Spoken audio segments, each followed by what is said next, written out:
แก้ไขเอกสารพิมพ์ Excel Word เวลาตั้งค่าแล้วให้มันอยู่บนเครื่องกลางเจียแต่เวลาพิมพ์ออกมาแล้วยังบ่อยู่วงกลางทั้งที่เฮาตั้งค่าเจียไปหมดแล้วติ๊กถึกหมดแล้วว่าอยู่ตรงกลางเลือกเจียก็ถึกหมดแล้วแต่ว่าเวลาพิมพ์ออกมาตัวจริงเอกสารผัดไปอยู่ข้างซ้ายข้างขวา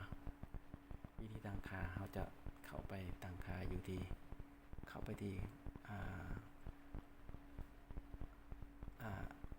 Control Panel แล้วก็เลือกคำว่า Driver and Printer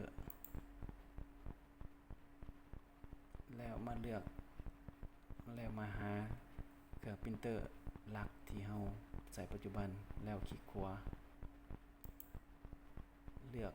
เลื่อนลงมาเลือกคำว่า Printing Preference แล้วให้มาเลือกหาขนาดของเจียเอามาติ๊กเป็น AC ติ๊กป่องลูกศรเนี่ยติ๊กเป็น AC